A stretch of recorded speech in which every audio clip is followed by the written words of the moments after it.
Em Madrid, resultados. Na Catalunha, nem desempenho e nem resultado.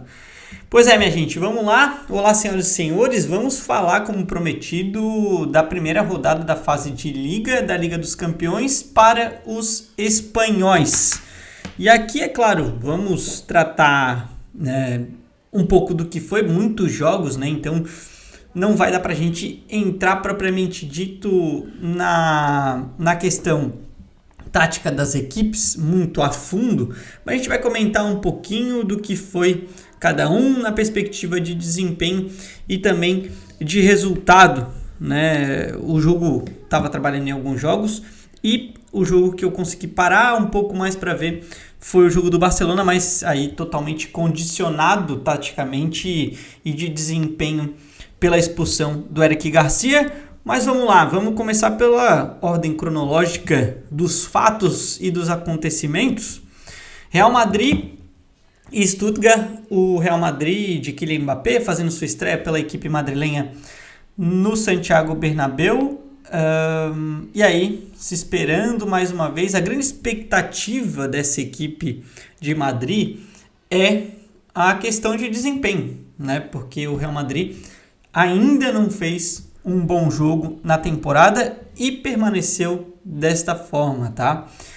Um Real Madrid que teve muitas dificuldades de criação e um Real Madrid que apresentou um plus negativo, que é a parte defensiva. Um Real Madrid que não conseguiu se defender, né? Um Real Madrid que teve muitas dificuldades. O resultado ele é totalmente assim desconexo, tá? Do que foi o jogo. É um 3-1 para o Real Madrid, mas que o terceiro gol só sai no final com o Endrick. E aí a gente pode falar, né, do quanto o Endrick tem a estrela, como todo mundo está falando, mas como ele está conseguindo aproveitar a pouca minutagem dada pelo Carlo Ancelotti, mas quando entra, aproveita muito bem essa minutagem. Mas o jogo estava 2-1 até os minutos finais.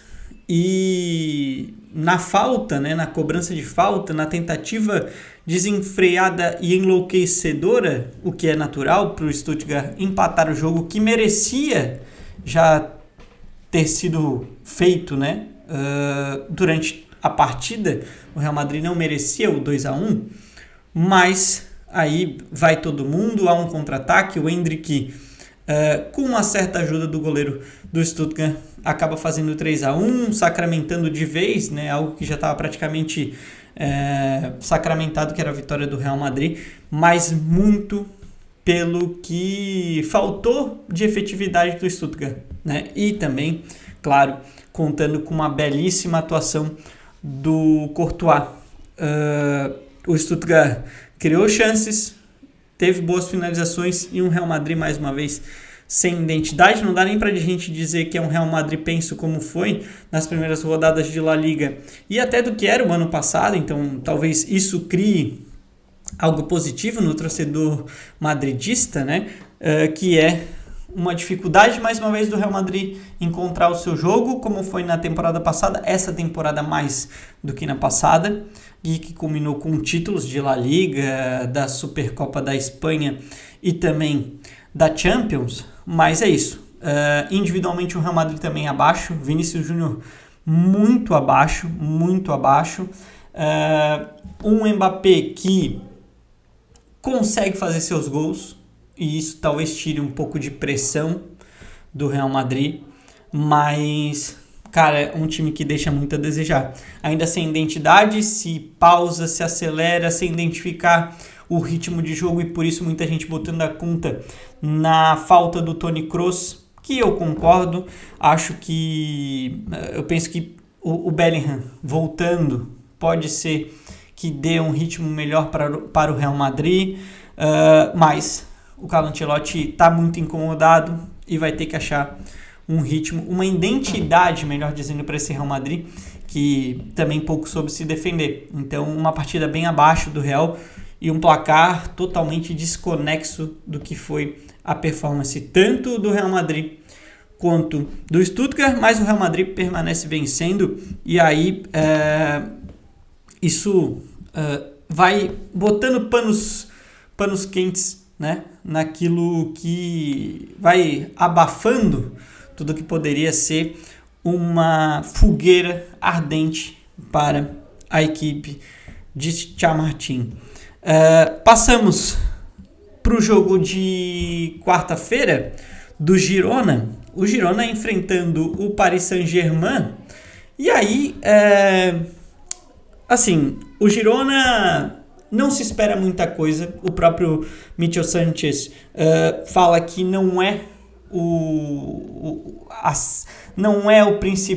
a principal competição do Girona na temporada, que a principal competição do Girona é La Liga e que poderá até poupar na Champions League para, enfim, conseguir fazer mais uma boa temporada em La Liga, mas eu esperava um pouco mais desse Girona. É claro que tecnicamente a equipe do PSG é melhor e fez, assim, não é que o PSG tenha feito um grande jogo, mas criou oportunidades e que não merecia ter terminado, não precisaria de toda aquela angústia que houve no torcedor parisiense, fazendo gol apenas aos 90 minutos, onde o Gazzaniga acabou de forma triste e acachapante tendo um frangaço, né? Foi um frangaço efetivamente. E aí, uma das 5 bolas que foi no gol do Girona, uma acabou entrando, foi 25 chutes a gol. O Girona, um PSG que teve até volume de jogo, né? Poderia ter criado um pouco mais, mas o Girona se defendeu como pôde e fez o jogo que deu em Paris. Não é nem a rodada efetivamente para o Girona. A ver o que esse Girona pode fazer, né? Porque vem de um jogo muito ruim contra o Barcelona, onde o Barcelona não tomou conhecimento da equipe do Girona, e um jogo bem difícil contra o Paris Saint-Germain, que se esperava sim que o Paris vencesse, com um pouco menos de dramaticidade, é bem verdade, mas o Girona pouco também ofereceu de dificuldades para esse time de Paris. E aí é o ponto, a ver o que o Girona vai fazer nas próximas rodadas, né? Tava fazendo o jogo do City bem no momento, então aquela questão de olho no peixe, olho no gato, então, e fui atrás, claro, para trazer para você as melhores informações. E um dado importante, tá? Menos de 80% de precisão no passe do Girona, para um time que o próprio Mitchell falou, né, que não treina para ser reativo ou não treina para responder aquilo que o adversário traz, para transitar, para ter a bola no pé, trocar passes curtos. Isso isso é muito ruim, né? Em contrapartida, Paris Saint-Germain trocando mais de 600 passes com 91% de precisão. Então, asterisco e alerta para a equipe do Girona. Passando agora para quinta-feira, e aí 2 pontos, né? Eu vou começar pelo jogo do Athletic, tá? O Athletic, sendo o Athletic até agora da temporada, uma equipe que até a certa medida teve um volume de jogo, né? Mas é um Athletic que tem dificuldades muitas vezes de ter chances claras e criar boas oportunidades de ataque. Até Barça e Athletic, que jogaram no mesmo horário, tiveram contextos iniciais parecidos, né? 3 minutos e alguma coisa, não serei tão preciso, no gol do Sesco, do Leipzig, e aí abre 1-0 no placar.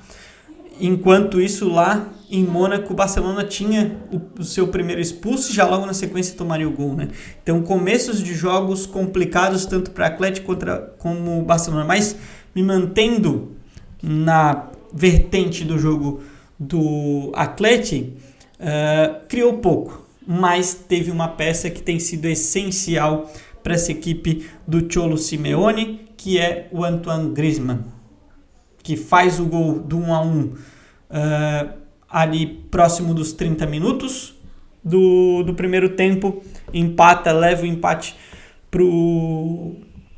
para a segunda etapa e aí faz um belíssimo passe, né?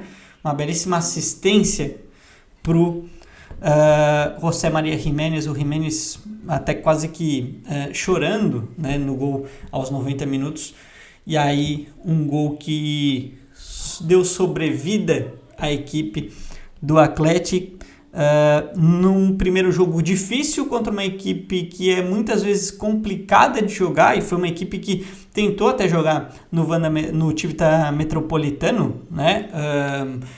Teve quase que o mesmo percentual de posse de bola, troca de passes muito parecidas com o Atlético, embora tenha sido pouco efetivo, mas tenha chutado e criado chances praticamente iguais que o Atlético de Madrid em Madrid. Então é um ponto, parecia ser, né, pela comemoração do Cholo Simeone, um desbravar de emoções ali, de um mata-mata, mas não, foi a primeira rodada apenas, mas a importância do Atlético vencer para as suas pretensões ao longo da Champions. Então, resultados em Madrid importantes para essas duas equipes e um Atlético que liga o sinal de alerta para o seu desempenho, precisando criar mais. Aliás, as dificuldades ofensivas do Atlético de Madrid se renovam a cada temporada, né? Vamos ver se o Cholo nessa vai conseguir melhorar o contexto ofensivo da equipe do Atlético de Madrid. Finalizando o nosso vídeo com o Barcelona. E aí, 2 pontos, né? Os jogos de quinta tiveram pontos individuais e eu já vou trazer o do Barcelona de maneira positiva mais para frente, e negativa eu trago já de forma inicial. Ter Stegen desconexo um pouquinho do jogo, né? Não só por dar de maneira não muito agradável o cartão vermelho ao Eric Garcia, porque é uma falta de leitura do Ter Stegen, por mais que seja um início de trabalho do Hans Flick e ainda ajustes devam ser feitos, principalmente na questão de construção, aquela bola do Ter Stegen não existe, principalmente se falando em Marc Ter Stegen.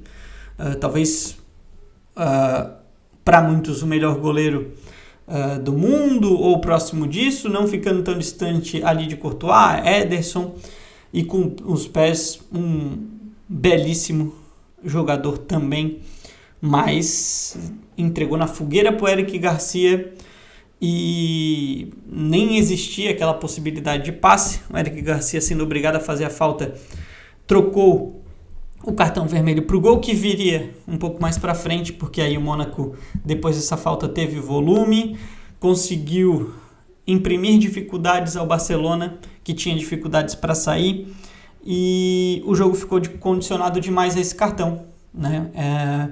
Pouco se viu do Barça. O Barça não conseguiu segurar tanto a bola assim, né?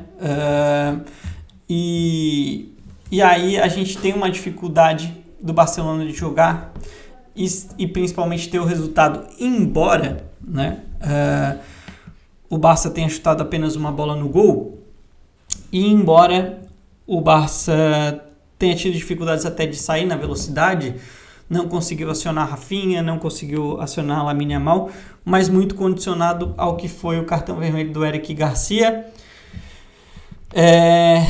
E o Mônaco, que poderia ter aproveitado até melhor, né, a pressão que conseguiu fazer em cima do Barça, mas me atentando agora à questão individual, porque coletiva é difícil de você avaliar com um time jogando 80 minutos no mínimo, sem contar os acréscimos, com um a menos, né? E uma equipe que é o chamado Baby Barça, então sem muita experiência, mas tem um jogador que a gente é obrigado a falar, e esse jogador poderia ter salvado inclusive o jogo do Barça, que é o Lamine Yamal.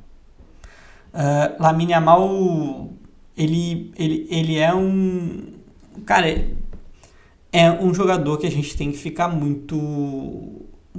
A gente tem que perceber, a gente tem que olhar, ter muito cuidado em olhar e apreciar o jogo do Lamine Yamal, porque é um jogador com 17 anos e 68 dias ainda. É um jogador que com 16 anos fez um golaço contra a França numa semifinal de Eurocopa. Um jogador que chamou a responsabilidade para uma das grandes seleções mundiais em uma Eurocopa com 16 anos. Com 17 anos e um dia, campeão como protagonista de uma das maiores seleções do mundo, campeão da Eurocopa. E o gol que ele faz contra o Mônaco, ele utiliza o mesmo bloqueio que o Haaland, aí no final de semana, contra o Brentford, para levar vantagem na jogada, levar vantagem não de uma maneira ruim, mas para conseguir se desvencilhar da marcação e fazer o gesto que ele está fazendo com muita propriedade e já está sendo característico, né? De cortar para dentro e bater de perna esquerda. Então, um Lamine Yamal que com 17 anos e 68 dias parece ter a experiência de um jogador de 26 anos, de 24 anos, como é o caso do Haaland. Aliás, ele só perde para Haaland e Harry Kane nas oportunidades construídas de gols das 5 grandes ligas. São 8 participações em gols, ou gol ou assistência do Lamine em 6 jogos. Então tem mais participações do que jogos feitos. E eu vou mais longe. Eu acho que a gente está diante de um dos jogadores que, para mim, na minha ótica, certamente será um dos maiores jogadores de futebol de todos os tempos. E se a gente quiser ir um pouco mais adiante, será uma das grandes lendas do futebol mundial. É claro que não podemos queimar etapas e nem botar uma pressão excessiva em cima de Lamine Yamal, mas o que se constrói e o que se percebe desse jogador é algo estrondoso, algo realmente para a gente apreciar.